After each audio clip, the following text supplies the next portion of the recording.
तो आदाब नमस्कार गुड इवनिंग सत श्रीकाल एक बार फिर तो आदाब नमस्कार गुड इवनिंग सत श्रीकाल एक बार फिर आप तमाम लोगों का स्वागत है क्राइम तक की कहानी के इस एपिसोड में। उम्मीद है पूरी फैमिली अच्छी होगी, अपना और अपनों का ख्याल रख रही होगी। बचपन में मैंने एक कहानी सुनाई थी, मुझे लगता है कि आप सभी ने कहीं ना कहीं वो कहानी ज़रूर सुनी होगी। उसके ऊपर दूरदर्शन पर एक सीरियल भी आया था, अली बाबा 40 चोर। अली बाबा एक लकड़हारा था, एक गाँव में रहता था, गरीब घर का लड़का था, जंगल में लकड़ियाँ काटने लाया करता था। ऐसे एक रोज़ वो जब जंगल गया तो वहाँ पहाड़ी के दामन में उसे एक खुफिया तहखाना मिला या फिर दरवाज़ा मिला, और वो अंदर गया तो तमाम अंदर हीरे जवाहरात बोरियों में भरे भरे बेइंतहा ख़जाना था। अली बाबा की देखकर ख़जाने को आंखें चौंधिया गई। कुछ ख़जाना लेकर, कुछ अशरफियाँ लेकर वो बाहर आया, और उसके बाद उसे पता चल गया था कि इस ख़जाने तक पहुँचने का एक दरवाज़ा है, और वो दरवाज़ा एक कोड से खुलता है। उस कोड का उसका कोडवर्ड था खुल जा सिमसिम। ये कहानी हम सब ने आपने सुनी है। अब ये खुल जा सिमसिम मैं क्यों कह रहा हूँ, क्योंकि पता नहीं अली बाबा 40 चोर की कहानी तो काल्पनिक ही होगी, लेकिन बरसों से ये कहानी सुनी भी जा रही है और सुनाई भी जा रही है। आज के दौर में क्या ऐसा कोई खुल जा सिमसिम हो सकता है जहाँ इसी तरह से ख़जाना पड़ा हो और किसी को पता नहीं हो? अब अली बाबा स्टाइल में तो नहीं, लेकिन आज के स्टाइल में ये एक अजीब सच है।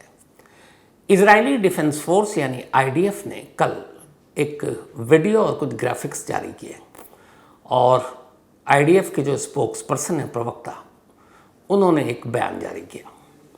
करीब 5 मिनट का ये वीडियो है जिसमें उनकी बातें हैं, और फिर एक तहखाना, एक बंकर, और उस बंकर के अंदर का वो ख़जाना ग्राफिक्स के ज़रिए दिखाया गया है। आज की कहानी वही है। 28 सितंबर लास्ट मंथ, यही वो तारीख़ थी जब लेबनान की राजधानी बैरूत के साउथ इलाके में एक दाहिया इलाका है, वहाँ पर एक बंकर में इजरायली एयरफोर्स के फाइटर जेट ने बम बरसाए थे। उन्हें खबर मिली थी कि यहाँ पर हिजबुल्लाह के कुछ लोग मौजूद हो सकते हैं। इस बम को बरसाने के बाद अगले दिन एक खबर आई कि अंदर से कुछ लाशें मिली हैं, और उनमें से एक लाश ऐसी सी थी जो देखकर खुद इज़राइल के प्रधानमंत्री, इजरायली फोर्स, इजरायली खुफिया एजेंसी मोसाद, किसी को यकीन नहीं हो रहा था, क्योंकि उस बंकर के अंदर एक मौत जिसकी हुई थी वो कोई और नहीं बल्कि हिजबुल्लाह का चीफ हसन नसरल्लाह था। वो हसन नसरल्लाह जिसकी तलाश इजराइल पता नहीं कब से कर रहा था। वो हसन नसरल्लाह जो 18 सालों से कभी किसी पब्लिक उसकी अपीयरेंस नहीं हुई, सार्वजनिक रूप से कभी सामने नहीं आया, और 18 साल पहले आखिरी बार देखा गया था किसी सार्वजनिक जगहों पर।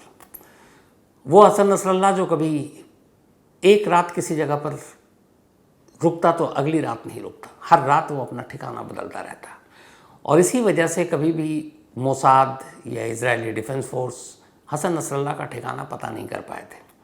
एक तो वो टेक्नोलॉजी का इस्तेमाल नहीं करता, मोबाइल करता नहीं इस्तेमाल, पेजर भी नहीं कर रहा था, तो कोई ऐसी चीज़ नहीं जिससे उस तक आप पहुंच सके। और अचानक एक बंकर में हुई बमबारी में हसन नसरल्लाह की मौत हो जाती है, तो इजराइल के लिए एक बड़ी जीत थी। तो इजरायली डिफेंस फोर्स की एक बड़ी कामयाबी। लेकिन इजरायली डिफेंस फोर्स उसी इजराइल से आता है जिसका जन्म 1948 में हुआ था। कैसे बना था इजराइल, फ़लस्तीन के कैसे टुकड़े हुए थे, क्रिएशन ऑफ इसराइल, ये पूरी कहानी डिटेल में आप कुकू एफएम के ऑडियो लर्निंग प्लेटफॉर्म पर सुन सकते हैं। Creation of Israel. अगर आपको भी क्राइम स्टोरीज में खो जाना है तो आपके लिए एक ज़बरदस्त मौका है। रिसेंटली कुकू एफएम पर कुछ amazing crime audio books I हैं, और यकीन मानिए ये बहुत ही ग्रिपिंग है। चाहे आपको डिटेक्टिव मिस्ट्रीज, ट्रू क्राइम या थ्रिलर पसंद हो, कुकू एफएम पर सब कुछ मिलता है। अब कुकू एफएम आपके लिए एक special 14 days free trial subscription लेकर आया है, जहां आपको इसके साथ ही +999 कॉइन्स भी मिलेंगे। लेकिन ध्यान रहे, ये ऑफर सिर्फ पहले 500 लोगों के लिए अवेलेबल है। तो अगर आप इन थ्रिलिंग कहानियों में डूबना चाहते हैं तो देरी मत कीजिए। वीडियो के डिस्क्रिप्शन में दिए गए लिंक पर क्लिक करें, कूपन कोड CMTK10 का यूज़ करें, और आज ही अपना फ्री ट्रायल शुरू करें।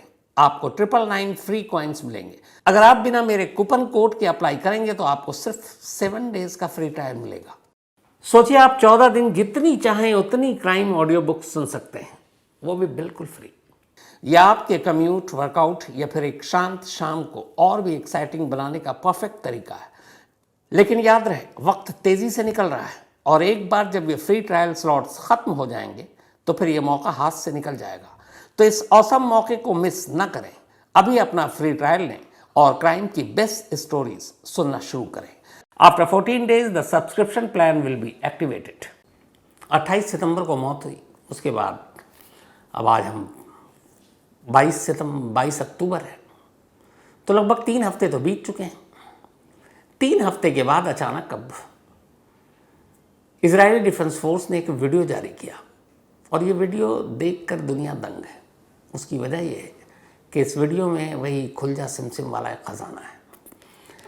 असल में जिस जगह पर हसन नसरल्ला का बंकर था, वो बंकर ऐसे इलाके में था कि एक रिहायशी इलाका है और उस रिहायशी इलाके के 6 घरों को मिलाकर एक बड़ा सा कंपाउंड था और उसी कंपाउंड के नीचे एक बंकर बनाया गया था, क्योंकि उन्हें पता था कि ड्रोन या फिर फाइटर जेट से स्ट्राइक हो सकता है सैटेलाइट के थ्रू मूवमेंट को पकड़कर। तो बंकर के अंदर आदमी सेफ रहता है, महफूज रहता है। लेकिन अब ऐसे ऐसे बॉम्ब निकल आए हैं कि जो बंकर के अंदर भी घुसकर तबाही मचा सकते हैं। वो ऐसे बॉम्ब होते हैं जो बंकर में जाने के बाद ब्लास्ट करते हैं। तो जिस बंकर में हसन नसरल्ला मौजूद था, उस बंकर में भी उसी बॉम्ब का इस्तेमाल किया गया था जो बंकर के अंदर घुसकर ब्लास्ट करता है। तो उस बंकर के अंदर ये सारी चीज़ें हो गई। अब ये जो इलाका था, ये बैरूत का साउथ इलाका दाहिया था। दाहिया वो इलाका है जिस पर हिजबुल्लाह का एक तरह से कब्जा है। बैरूत में एक साथ 2 सरकार चलती है लेबनान की राजधानी में। एक लेबनान की चुनी हुई सरकार जिसके प्राइम मिनिस्टर मिकाती हैं और दूसरा हिजबुल्लाह के कब्ज़े वाली। तो हिजबुल्लाह के कब्ज़े वाली जो सरकार है या जगह है, वो यही दाहिया का इलाका है जहाँ हसन नसरुल्लाह का बंकर था। अब उस बंकर के बराबर में एक अस्पताल है और उस बंकर के अस्पताल के दोनों तरफ 2 बिल्डिंग हैं। अब इन दोनों बिल्डिंग के पास एक बिल्डिंग का नाम है सेंटर अल सहल बिल्डिंग और एक बिल्डिंग है अल अहमदी बिल्डिंग। तो अल अहमदी बिल्डिंग और अल सहल बिल्डिंग, ये 2 बिल्डिंग हैं। ऐसे बीच का जो हिस्सा है वहाँ पर एक अस्पताल है। उस अस्पताल का नाम है अल सहल हॉस्पिटल। ये अच्छा खासा हॉस्पिटल है बैरूत का, दाहिया इलाके में। तो अब इजरायली डिफेंस फोर्स ने जो वीडियो जारी किया है, उस वीडियो में ये है कि जो दोनों बिल्डिंग है दाएं और बाएं अस्पताल के, अस्पताल सेंटर में है, एक इस तरफ और एक इस तरफ जो 2 बिल्डिंग है, ये 2 बिल्डिंग असल में एक एंट्री और एग्जिट पॉइंट है। उस बिल्डिंग से नहीं, बिल्डिंग के नीचे भी बंकर बनाया गया है और वो बंकर उस अस्पताल के नीचे से होकर अस्पताल के बराबर की दूसरी बिल्डिंग से मिलती है। और इधर से आप जाएंगे तो वो बिल्डिंग जो है बंकर से होते हुए नीचे अस्पताल के इस बिल्डिंग की तरफ से, तो एक तरफ से आप निकलेंगे, एक तरफ से आप जाएंगे। सेम अस्पताल के जो ठीक नीचे वाला बंकर है, उस बंकर के वीडियो जारी किए गए और इस वीडियो में जो है वो ये है कि ये वीडियो जो बताता है कि इस अस्पताल के ठीक नीचे हिजबुल्लाह का सबसे बड़ा खजाना था, सबसे ज़्यादा पैसे, और वो भी 2 शक्ल में खजाना था, एक गोल्ड और दूसरा डॉलर। जो अंदाज़ा लगाया गया है उसके हिसाब से इस अस्पताल के नीचे बने इस बंकर के अंदर करीब 50 अरब इंडियन करेंसी में कीमत के गोल्ड और डॉलर में कैश रखे थे। अब आधा अरब करीब आप समझ लीजिए, इतने पैसे, इतने गोल्ड अस्पताल के बंकर के अंदर क्यों? तो हिजबुल्लाह का एक तरह से ये फाइनेंशियल हेडक्वार्टर था उसी बंकर के अंदर। हिजबुल्लाह अपने जितने भी ऑपरेशन चलाता है इजराइल के ख़िलाफ़, उसके लिए पैसों की ज़रूरत होती है। तो पैसे इसी अस्पताल के ठीक नीचे बंकर में रखे गए थे। इस बंकर के अंदर कई कमरे हैं, उन कमरों के साथ कई बिस्तर हैं और वहाँ से कई ऐसे वेपन हथियार मिले हैं कि अगर उस बंकर पर किसी ने हमला किया तो वो सामने मुकाबला कर सकता है लगातार कई दिनों तक। तो कमरे भी हैं, बिस्तर भी हैं, इसके अलावा बाकी रहने के लिए जो दूसरी ज़रूरी सामान है वो भी हैं। और उसी बंकर के एक हिस्से में एक तरफ वो ख़जाना है जहाँ पर करीने से सजाकर गोल्ड रखा गया है और डॉलर की गड्डियाँ हैं, कई मिलियन डॉलर। और उन सब की कीमत करीब 50 अरब रुपए। अब ये सारी चीज़ें इजरायली डिफेंस फोर्स ने इस वीडियो के ज़रिए पब्लिक के सामने लाया। अब यहाँ ये सवाल है कि अगर इजरायल डिफेंस फोर्स ने ये ख़जाना दिखाया जिसके ये वीडियो ग्राफिक्स आप देख भी रहे, इतने पैसे, तो ये हिजबुल्लाह इजराइल के ख़िलाफ़ ही इस्तेमाल करता था। लेकिन अस्पताल के ठीक नीचे इस बंकर को बनाना और वहाँ पैसे रखने का मतलब क्या है? तो उसका मतलब और मकसद ये था कि कितना भी बड़ा दुश्मन हो दुनिया में कोई देश, ऐसा बहुत कम होता है कि उस शहर के किसी अस्पताल पर कोई हमला करे या बम गिराए, क्योंकि अस्पताल में तमाम मरीज़ होते हैं, हर उम्र के होते हैं, औरतें भी होती हैं, बच्चे भी होते हैं, बूढ़े भी होते हैं। तो अमूमन अस्पतालों को निशाना नहीं बनाया जाता। ये बात हिजबुल्लाह को भी मालूम था और इसीलिए हिजबुल्लाह ने बड़ी चालाकी के साथ उस ठीक अस्पताल के नीचे के हिस्से का जो बंकर था उसको अपने ख़जाने को महफूज रखने के लिए एक तरह से तैयार किया था। हालांकि ये वो बंकर नहीं था जिसमें नसरुल्लाह मारा गया, वो बराबर में था, लेकिन उस बंकर में जिसमें नसरुल्लाह मारा गया बाद में IDF की टीम पहुंची, चूँकि इलाके को कॉर्डन ऑफ करके कब्जा कर चुकी थी, फिर ज़मीनी लड़ाई चल रही थी। तो वहाँ जाने के बाद इजरायली डिफेंस फोर्स ने इस बंकर का पता लगाया और अब उसकी तस्वीरें जारी की। अब यहाँ 2-3 सवाल आ रहे हैं। एक, ये जो ख़जाना है, इतने पैसे आए कहाँ से हिजबुल्लाह के पास?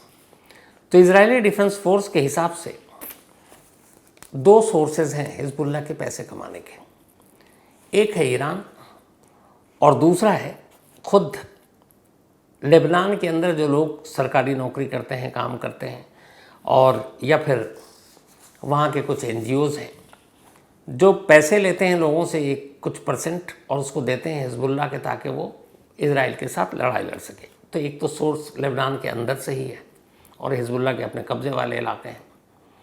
दूसरा सबसे बड़ा सोर्स है ईरान। ईरान की एम्बेसी है लेबनान की राजधानी बैरूत में और ईरान अपनी इस एम्बेसी में अपने कुर्द फोर्स के ज़रिए, जो ईरान की रेवोल्यूशनरी गार्ड का एक पार्ट है, ओवरसीज़ सारी चीज़ें देखता है, कुर्द फोर्स, जिसके जनरल पर ही मोसाद का जासूस होने का शक है, जो कहानी मैंने आपको सुनाई थी।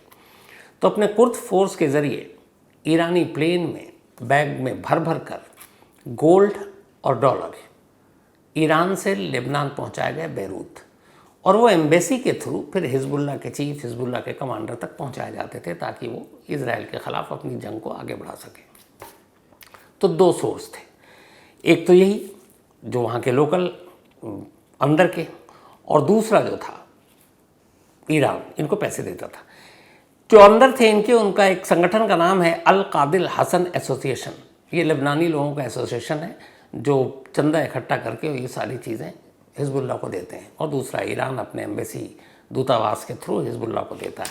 इसके अलावा एक छोटा मोटा और भी फंड आता है, वो ये है कि हिजबुल्लाह ने कम से कम 4 देशों में अपने कई सारे कारखाने और फैक्ट्रियाँ खोल रखी हैं, जिसमें लेबनान भी है, यमन भी है, टर्की भी है और सीरिया भी है। तो वहाँ की ये सारी चीज़ें हैं। जो यूनिट है फैक्ट्री की, वो हिजबुल्लाह का एक मिलिट्री विंग है, उसका यूनिट है 4004, वो पूरी देख रेख और हिसाब किताब रखता है। तो कुछ पैसे वहाँ से आते हैं। तो अलग अलग करीने से देखें तो 3 सोर्स हो गए हिजबुल्लाह की कमाई के। अब यही सारी दौलत कहाँ रखें? एक तरफ Israel, Mossad, Israeli defence force से ख़तरा है, तो बड़ी सोच समझ के बाद अल समल अस्पताल के नीचे एक बंकर बनाया गया और उस बंकर में ये ख़जाना रखा गया। अब ये ख़जाना क्या इजराइल डिफेंस फोर्स की नज़र पड़ी तो वो ले गए? बिल्कुल नहीं। इजरायली डिफेंस फोर्स के प्रवक्ता ने बाकायदा प्रेस कॉन्फ्रेंस करके कहा कि ये ख़जाना उसी बंकर के नीचे अब भी मौजूद है, और ये भी कहा कि इजराइल इस अस्पताल पर हमला नहीं करेगा, यानी बमबारी नहीं करेगा, क्योंकि ये एक अस्पताल है। लेकिन इस अस्पताल के ऊपर 2400 घंटे इजराइल सैटेलाइट के ज़रिए नज़र रखेगा, और नज़र रखे हुआ है। उसकी भी तस्वीर जारी की है कि देखो अभी भी हम इस अस्पताल के इर्द गिर्द क्या हो रहा है हम देख रहे हैं। वजह यह है कि इजराइल को डर है कि ये ख़जाना कहीं फिर से हिजबुल्लाह के हाथ में ना चला जाए और इस ख़जाने के बल पर वो फिर आम एमुनेशन, हथियार ख़रीदे और इजराइल के ख़िलाफ़ इस्तेमाल करें। तो इजराइल का कहना है कि ये जो ख़जाना है करीब करीब 50 अरब इंडियन करेंसी में, ये लेबनान की सरकार, क्योंकि लेबनान में वैसे ही थोड़ी सी आर्थिक हालात ठीक नहीं है, तो लेबनान की सरकार इस ख़जाने पर कब्ज़ा करे, इसे अपने कब्ज़े में ले और लेबनान की भलाई के लिए, लोगों की भलाई के लिए इसका इस्तेमाल करे। लेकिन साथ में ये भी कहा है कि अगर गलती से इस ख़जाने पर हिजबुल्लाह ने कब्ज़ा किया और हिजबुल्लाह इस ख़जाने को लेकर जाने की कोशिश करेगा तो फिर अंजाम बुरा होगा। और इसीलिए चेतावनी के साथ एक तस्वीर जारी की है कि ये देखो, इस अस्पताल के हर इंच पर हम लगातार सेटेलाइट से नज़र रखे हुए हैं।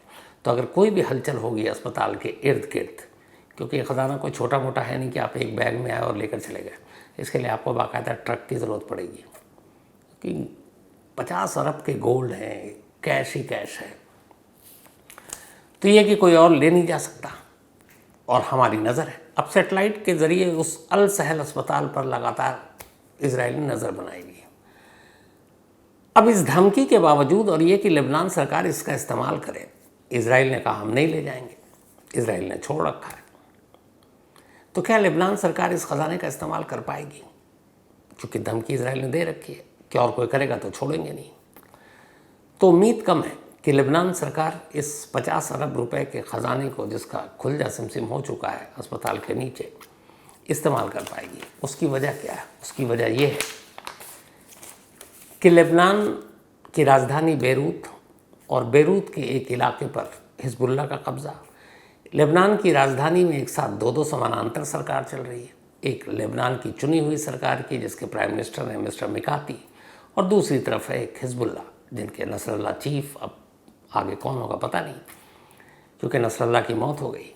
बट जिस इलाके में ये अल सहल अस्पताल है, साउथ बेरूत के दाहिया इलाके में, वो पूरा बेल्ट, वो पूरा इलाका हिजबुल्लाह का गढ़ है।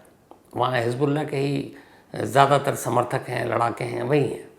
और ये अल सहल अस्पताल से लेके, चूँकि नसरल्लाह भी वहीं बंकर में था, तो वो पूरा इलाका एक तरह से हिजबुल्लाह का गढ़ है। और वहाँ लेबनान की चुनी हुई सरकार की पुलिस हो, आर्मी हो, उनका कोई दखल नहीं है। जाने की हिम्मत भी नहीं करते, डरते हैं, हिजबुल्लाह से टकराने से भी डरते हैं।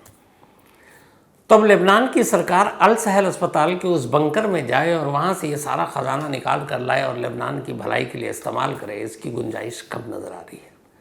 तो फिर क्या होगा? तो अब कोशिश ये है कि चूँकि इस ख़जाने की बात लीक हो गई, अब खुद इजरायली डिफेंस फोर्स ने कर दिया और 3 हफ्ते बाद दिखाया, बाकायदा वीडियो जारी कर दिया है। तो उम्मीद है कि इस ख़जाने को निकालने के लिए हिजबुल्लाह अपनी तरफ से कोशिश करेगा। अब बंकर के ऊपर से तो सारी निगरानी हो रही है, बंकर के नीचे कोई और ऐसा सुरंग है या कोई और बंकर है पता नहीं, लेकिन उस पर भी नज़र होगी, क्योंकि हलचल होगी तो फिर पकड़े जाएंगे। तब कुल मिलाकर कहानी ये हो गई है कि एक हिजबुल्लाह का सबसे बड़ा ख़जाना, इतना बड़ा ख़जाना कि दुनिया खुद हैरान है, और अब उस ख़जाने पे 2 दावेदार। इजराइल के हिसाब से लेबनान सरकार ले जाए, उसे कोई आपत्ति नहीं है, लेकिन हिजबुल्लाह ले जाएगी तो फिर वो इसके ख़िलाफ़ एक्शन लेगा। अब लेबनान में जो सरकार है उसकी भी हालत बहुत डावाडोल है। मैंने डिटेल में आपको कहानी सुना रखी है पहले। 2022 में वहाँ लास्ट इलेक्शन हुआ था, जब सिविल वॉर हुआ था 80s में लेबनान में, तभी के बाद वहाँ के हालात ठीक नहीं है। फिर हिजबुल्लाह आ गया, हमास का भी थोड़ा हो गया, फिर वहाँ क्रिश्चियन, मुस्लिम, शिया, सुन्नी, ये सारी चीज़ें हो गई। फिर बहुत सारे रिफ्यूजी आ गए फ़िलिस्तीन से। उन सारी चीज़ों ने इकनॉमी जो एक ज़माने में बहुत बेहतरीन थी लेबनान की, ख़राब कर दी। अब वहाँ चुनाव भी 2022 के बाद हुआ नहीं, प्रेसिडेंट कोई है ही नहीं, सीट खाली है। जो प्राइम मिनिस्टर है मिस्टर मिकाती, वो भी केयर टेकर है। अब ऐसी सूरत में हिजबुल्लाह और अस्पताल के नीचे दबे उस ख़जाने को कैसे लेबनान सरकार अपने कब्ज़े में लेती है और कैसे हिजबुल्लाह अपने कब्ज़े में लेता है, अब सबकी निगाहें इसी पर है।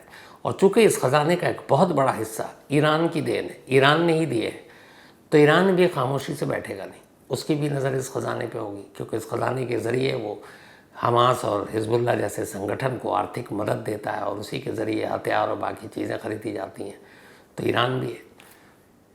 तो एक तरफ लेबनान की सरकार, हिजबुल्लाह, तीसरी तरफ ईरान और चौथी तरफ इजराइल, एक ख़जाना अस्पताल के नीचे। अब आगे क्या होगा पता नहीं, जो भी होगा अपडेट मैं आपको ज़रूर दूंगा। तो कहानी में आज इतना ही, लेकिन कहानी ख़त्म करूं उससे पहले वही अपना सिलसिला। आज आरवी दसवानी, इनका बर्थडे है, तो हैप्पी बर्थडे आरवी। हमेशा अच्छी रहो, खुश रहो, माँ बाप का नाम रोशन करो और तुम्हारे माँ बाप बहुत प्यार करते हैं, क्योंकि पता नहीं कब से तुम्हारे बर्थडे विश के लिए उन्होंने मेल करना शुरू कर दिया था, बहुत पहले से ही, और लगातार कर रहे थे। तो once again happy birthday Aarvi. और ये विशाल दसवानी जी ने भेजा है, उनकी बेटियां हैं गोंडिया, एक डिस्ट्रिक्ट है महाराष्ट्र में, वहाँ से। इसके अलावा रोहित कुमार आगरा से, इनका भी आज बर्थडे है, तो happy birthday Rohit, enjoy your day. भाग्य लक्ष्मी और भाग्यश्री, ये दोनों बहनें हैं और ट्विन हैं, जुड़वा हैं। कमाल है, पता नहीं क्यों मुझे जुड़वा बच्चों से बहुत प्यार है।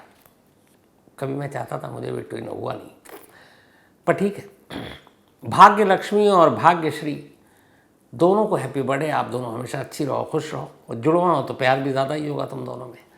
और ये भेजा है सुमेर राठौड़ एंड उनकी पूरी फैमिली में, दादा दादी, नाना नानी, बुआ मौसा, सब। तो भाग्य लक्ष्मी और भाग्यश्री दोनों का जन्मदिन। इसके अलावा राकेश यादव, हैप्पी बर्थडे राकेश जी, ये एक सोल्जर हैं, सिपाही हैं हमारे। और भेजा है शशि भूषण तिवारी ने। इसके अलावा उमेश, प्रमोद, मनोज और जितेंद्र जी ने। साथ ही कुमुद, इनका भी आज बर्थडे है, तो हैप्पी बर्थडे कुमुद, भेजा है राज ने। इसके अलावा राहिल शेख, इनका भी आज बर्थडे है, हैप्पी बर्थडे राहिल, और ये भेजा है उमर ने। याद रहे, वक्त तेज़ी से निकल रहा है, और एक बार जब ये फ्री ट्रायल स्लॉट्स ख़त्म हो जाएंगे तो फिर ये मौका हाथ से निकल जाएगा। तो इस औसम मौके को मिस न करें, अभी अपना फ्री ट्रायल लें और क्राइम की बेस्ट स्टोरीज सुनना शुरू करें। After 10 days the subscription plan will be activated. तो कहानी में आज इतना ही। अब आपसे मुलाकात होगी कल रात 9 बजे किसी नई कहानी के साथ। तब तक अपना और अपनों का ख्याल रखिएगा। Thank you very much.